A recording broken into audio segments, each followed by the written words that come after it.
प्रिय विद्यार्थियों, नमस्कार। मैं डॉक्टर बी.आर. शास्त्री, सह आचार्य संस्कृत, बाबू शोभाराम राजकीय कला महाविद्यालय अलवर, आज आपको बीए प्रथम वर्ष संस्कृत विषय के प्रथम प्रश्न पत्र के पाठ्यक्रम में स्थित स्वप्न वासव दत्तम पुस्तक जो भास विरचित नाटक है, इसके श्लोक नंबर 8 से आगे पढ़ाना प्रारंभ करूँगा।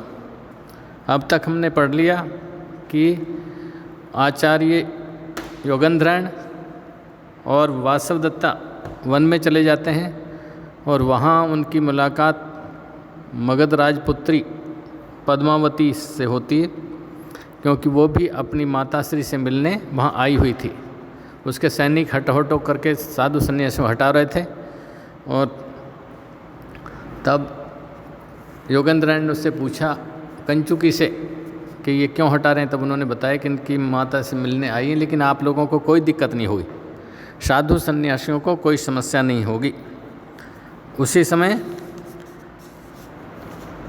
मगध राजपुत्री पद्मावती ने दान पुण्य की अभिलाषा से, पुण्य कमाने की अभिलाषा से साधु संतों को कुछ दान करने की इच्छा जाहिर की। तब कंचुकी वन में आवाज़ लगाकर वहाँ पर रहने वाले सभी वनवासी और साधु संतों को कह रहा है कि आप लोग आए और राजकुमारी से अपना अभिलषित जो पदार्थ है या कुछ भी मांगना है वो मांगें। यही इस श्लोक में कहा है, जो कंचुकी आवाज़ लगाकर कह रहा है कि कस्यार्थे कलसेन को मृग्यते वासो यथा निशितम दीक्षां पारितवान किमिच्छति पुनर्देयं गुरो यद भवेत् आत्मानुग्रहम् इच्छति न प्रजा धर्माभिराम प्रिया यद यस्यास्ति समीप्सितं वदतु तत् कस्य अद्य किम दीयताम्। ये कंचुकी तेज आवाज़ लगाकर कह रहा है, साधु सन्यासियों, कस्य अर्थ कलसेन, तो कस्य अर्थ किसको चाहिए? कलसेन कलश, यदि किसी को पानी इत्यादि भरने के लिए कलश की आवश्यकता है तो वो राजकुमारी से मांग ले। कस्य अर्थ कलसेन, किसको आवश्यकता है कलश की, वो राजकुमारी से मांगे। और को मृग्यते वासो, को किसको, मृग्यते ढूंढ रहा है, आवश्यकता है वासा वस्त्रों की, किसको वस्त्र चाहिए वो भी मांग ले। यथा निश्चितम, जैसा भी चाहे ओढ़ने का या पहनने का जो भी वस्त्र की आवश्यकता है वो राजकुमारी से मांग ले। और दीक्षां पारितवान, जिसकी दीक्षा पूरी हो गई हो, जिसकी पढ़ाई पूरी हो गई है, वे शिष्य जिनकी पढ़ाई पूरी हो गई है और वो अपने गुरुजी को गुरुदक्षिणा में जो देना चाहते हैं वो भी यहाँ राजकुमारी पद्मावती से मांगकर अपने गुरुजनों को दे दें। दीक्षा पारितवान, दीक्षा जिसकी पूरी हो गई, किम इच्छति, क्या चाहता है, पुनर्देयम गुरो यद भवेत, फिर गुरुजी को क्या देना चाहता है, गुरुदक्षिणा में जो भी कुछ देना चाहे वो भी यहाँ से मांग ले, राजकुमारी से लेकर दे दे। और आप ये ध्यान रहे कि यदि आप लोग कुछ मांगेंगे तो राजकुमारी अपने ऊपर आपकी बड़ी कृपा समझेगी। आत्म अनुग्रह इच्छति यही नृपजा राजकुमारी, नृपजा राजकुमारी अपने ऊपर आपका बड़ा अनुग्रह समझेगी, बड़ी कृपा समझेगी, क्योंकि धर्म अभिराम प्रिया, जो राजकुमारी कैसी है, धार्मिक तत्वों से प्यार करने वाली है, धर्म से प्यार करने वाली है। यद यस्य अस्ति समीप्सितम, यद यस्य, जो जिसको चाहिए, समीप्सितम इच्छानुसार, इसलिए जो जिसकी इच्छा है, जो जिसका अभीष्ट है वो तत् कस्य अद्य किम दीयताम् वदतु, माने कहो, इसलिए आप मांगो, आप मांग लें, आप कहें कि आज कस्य अद्य किम दीयताम्, आज किसको क्या देना है। राजकुमारी आई है, दान पुण्य करना चाहती, इसलिए आप जो मांगना चाहें उनसे मांग लें, जो भी चाहिए। किसको कलश चाहिए, कौन किसको वस्त्र चाहिए, शिक्षा पूरी हो गई है जिसकी, वो गुरुजी को क्या दक्षिणा देना चाहता है वो मांग ले। राजकुमारी अपने ऊपर बड़ा अनुग्रह आपका मानेगी, इसलिए आप मांगे, और जिस किसको आज क्या देना है वो बताए। निश्चिंत होकर आप मांगे, आप कहें। किसे जलपात्र चाहिए, कौन वस्त्र खोज रहा है, कौन ऐसा है जिसने निश्चित शिक्षा समाप्त कर ली और अब अपने गुरु की अभिष्ट दक्षिणा देना चाहता है।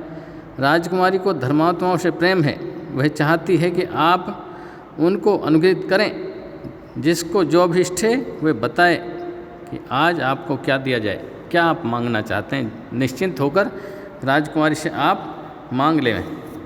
इसमें छंद है शार्दूल विक्रीडितम छंद है इसमें। सूर्याश्व यदि मत्सजव सतत कहा शार्दूल विक्रीडितम, इसका लक्षण है अलंकार स्वाभाविक वर्णन होने से स्वभावती अलंकार इसमें। रस शांत है, गुण प्रसाद है, रीति इसमें वेदर भी है। इसमें व्याकरणात्मक टिप्पणी नृपजा नृपात जाता, नृपजा राजा से उत्पन्न हुई। धर्म अभिराम प्रिय, अभिरमणम अभिरामम, धर्मे अभिरामे यस्य सा, बहुब्री समास है। धर्म तत्वों से, धार्मिक क्रियाओं से, धार्मिक लोगों से है प्यार जिसको, ऐसा। तो धर्माभिराम प्रिया यस्य सा बहुब्री समास। आगे योगेंद्रन कहता है हंत, जब उसने कहा कि आप जो कुछ मांगे मांग लें, योगेंद्रन सोचता है कि यार ठीक है मैं मांगता हूँ। हंत दृष्ट उपाय, अरे हाँ उपाय सोच लिया, अब वो प्रकट में कहता है मन में सोच रहा था। भो अहम अर्थी, अरे मैं मांगता हूँ। पद्मावती दिष्टया सफलम में तपोवन गमनम, क्योंकि वहाँ उस आश्रम में कोई भी साधु संत कुछ मांग ही नहीं रहा था, क्योंकि राजकुमारी पद्मावती ने पहले से सबको सब कुछ दिया हुआ था। तो अब इसने सोचा योगेंद्रायण ने, इसने कहा कि मैं मांगता हूँ। तब राजकुमारी ने सोचा चलो किसी ने तो मांगा, मेरा यवन मारना सफल हुआ। तापसी संतुष्टम तपस्वी जनम इदम आश्रम पदम, कि ये आश्रम स्थान तो बिल्कुल संतुष्ट है, सभी तपस्वी जन संतुष्ट हैं। आगंतुक भवितव्यम, शायद ये जो मांग रहा है ये कोई बाहर का आदमी, बाहर का साधु सन्यासी होगा, आगंतुक होगा। कंचुकी भोग किम क्रियताम, अरे हाँ बताओ क्या चाहिए। कंचुकी पूछता है पद्मावती का कंचुकी, हाँ बताओ क्या करना है, क्या चाहिए। योगेंद्रन यम में स्वसा, देखो ये मेरी बहन है। वासव दत्ता की ओर इशारा करके वो कहते हैं कि देखो ये मेरी बहन है। प्रोषित भर्तृ कामिम इच्छामि, ये कैसी है। प्रोषित भर्तृ कामिम, पति गया हुआ है परदेश जिसका, इसका पति परदेश गया हुआ है। तो इच्छामि यत्र भवत्या, मैं रखना चाहता हूँ इसको इस मान्या के पास। कंचित कालम, कुछ समय, मैं कुछ समय के लिए इस पद्मावती के पास मैं अपनी बहन को धरोहर के रूप में रखना चाहता हूँ, परिपालना है, पालन पोषण के लिए। कुतेमन, क्योंकि वो कहता है कि मुझे और कुछ नहीं चाहिए, मेरी बहन है। वासव दत्ता जो साथ थी उसके ओर इशारा करके कहता है इसको कुछ दिन के लिए पालन पोषण के लिए अपने पास रख ले। श्लोक नंबर 9, देखो मुझे कार्य ने एव अर्थ ही, ना तो मुझे धन से मतलब है, कार्य माने अर्थ है, मतलब है, न अर्थ ही धन से, मुझे ना अर्थ चाहिए, न अभी भोग ही, ना भोग विलास की वस्तु ही नहीं चाहिए, कोई मुझे भोग विलास की वस्तु नहीं चाहिए। वस्त्र ही, न मुझे वस्त्र चाहिए। कासायम वृत्ति, गेरवे, गेरवे वस्त्र भी नहीं चाहिए। हेतो प्रपन्न, वृत्ति हेतो प्रपन्न,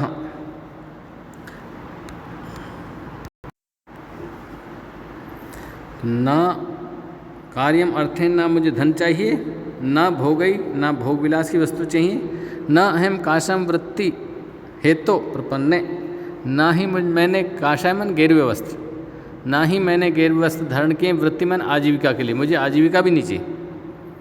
तो कार्यम धीरा कन्या यम दृष्ट धर्म प्रचारा, मैंने दृष्ट धर्म प्रचारा, इस राजकुमारी पद्मावती का दृष्ट देख लिया है धर्म प्रचार। धीरा कन्या, ये कन्या धैर्यशाली है। पद्मावती बहुत धैर्यशाली है शक्ता समर्थ है, चारित्र्यम रक्षितुम, मैं भगन्या मेरे बहन के चरित्र की रक्षा करने में, मेरे चरित्र की रक्षा करने में ये पूरी तरह समर्थ है, इसलिए मैं अपनी बहन को इसके पास कुछ समय के लिए धरोहर के रूप में रखना चाहता हूँ। वासवदत्ता सोचते हम यही माम निक्षिप्तु काम है, ये क्या मुझे रखना चाहते हैं यहाँ आर्य योगेंद्रायण। बहुत तो अच्छा अविचार्य क्रम में करिष्यति, खैर वो बिना विचार कोई काम नहीं करते हैं, ठीक है। इस श्लोक में 9वें में छंद इसमें है वैष्णुदेवी छंद है, और अलंकार अर्थांतरनाश अनुप्रास है, रस शांत है, गुण प्रसाद है। कंचुकी कहता है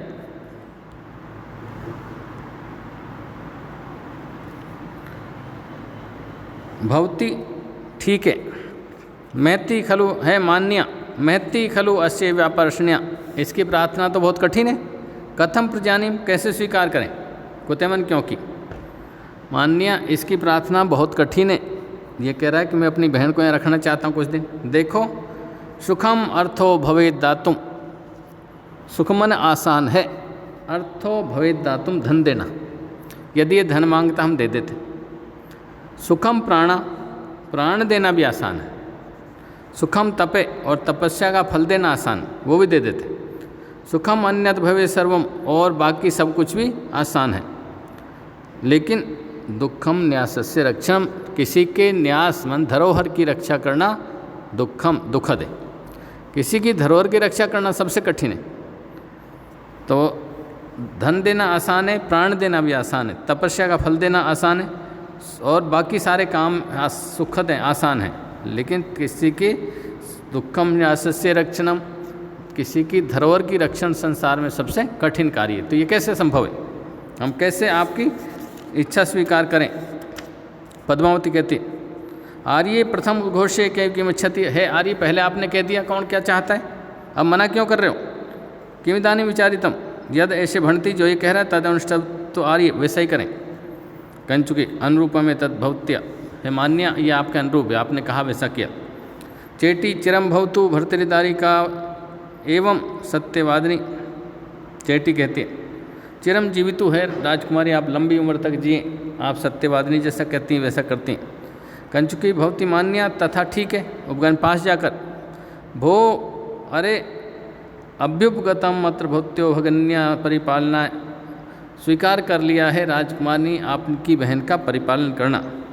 योगेंद्रन अनुगृहित तो अश्मि, चलो फिर तो मैं बड़ा अनुगृहित हुआ। वत्से उपसर्पौ तब तत्र भवतीम, है पुत्री उनके पास जाओ राजकुमारी के। वासवदत्ता मन में सोचती का गति और मेरी गति क्या, ऐसा गच्छम, चलो मैं चलती हूँ उनके पास। पद्मावती ठीक है ठीक है, आत्म इदानी समर्था, अब मेरी अपनी हो गई, अब इसकी जिम्मेदारी मेरी है। तापसी कहती या ईदृशी अस्य आकृति, तापसी वासवदत्ता को देखकर कहती जैसी इसकी आकृति है, अहम अयम अपि अनुभूत सुख इति प्रेक्षे, मैं मानती हूँ कि ये अनुभूत सुख है, ये तो बड़ी सुखों में पड़ी है, ऐसा कह रहा है इसका शरीर, इसके शरीर से लग रहा है कि बड़ी सुखद है, सुखों में पली हुई है। तो योगेंद्रन जो आज मन में सोचता है हंत भो, अरे हाँ,